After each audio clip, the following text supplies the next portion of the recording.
ശ്രീഹരിക്കോട്ടയിൽ നിന്നും എക്സ്പോസാറ്റ് പറന്നു കയറുന്നപ്പോൾ ചരിത്രത്തിന്റെ ഭാഗമായി പൂജപ്പുര LBS കോളേജും കോളേജിലെ അധ്യാപകരും വിദ്യാർത്ഥികളും ചേർന്നാണ് പൂർണ്ണമായും വനിതകൾ നിർമ്മിച്ച രാജ്യത്തെ ആദ്യ ഉപഗ്രഹമായ വെസാറ്റ് തയ്യാറാക്കിയത്. വിക്ഷേപണ നിമിഷത്തിന് സാക്ഷിയാകാൻ കോളേജിൽ പ്രത്യേക സ്ക്രീനിംഗ് ഒരുക്കിയിരുന്നു. ഒരു കൂട്ടം മനുഷ്യരുടെ ഹൃദയവും പേറിയാണ് PSLV-C 58 കുതിച്ചുയർന്നത്. വിക്ഷേപണം വിജയം കണ്ടപ്പോൾ അവരുടെ കണ്ണും മനസ്സും നിറഞ്ഞു.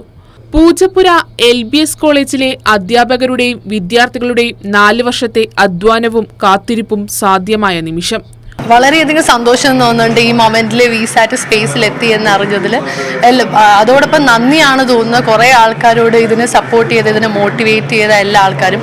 And special thanks goes to higher education department of Kerala. കാരണം നമ്മൾ ഫണ്ടിങ്ങിനായിട്ട് ഇടയ്ക്ക് വളരെ കഷ്ടപ്പെട്ടപ്പോൾ ബഹുമാനിയായ മന്ത്രി ബിന്ദുവാണ് ഇതിന് സ്പെഷ്യൽ ഒരു ഇൻട്രസ്റ്റ് എടുത്ത് ഇതിന് ഞങ്ങളെ ഹെൽപ്പ് ചെയ്തത്.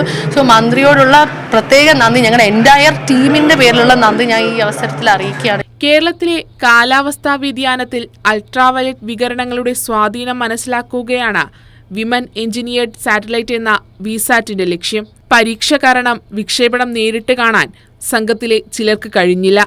എന്നാൽ ശ്രീഹരിക്കോട്ടയിൽ നിന്ന് വന്ന വീഡിയോ കോൾ ആ സങ്കടമെല്ലാം മാറ്റി.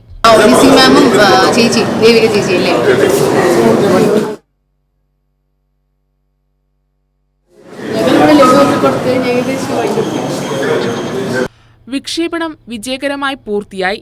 ഇനി വിവരശേഖരണവും ക്രോഡീകരണവുമാണ്.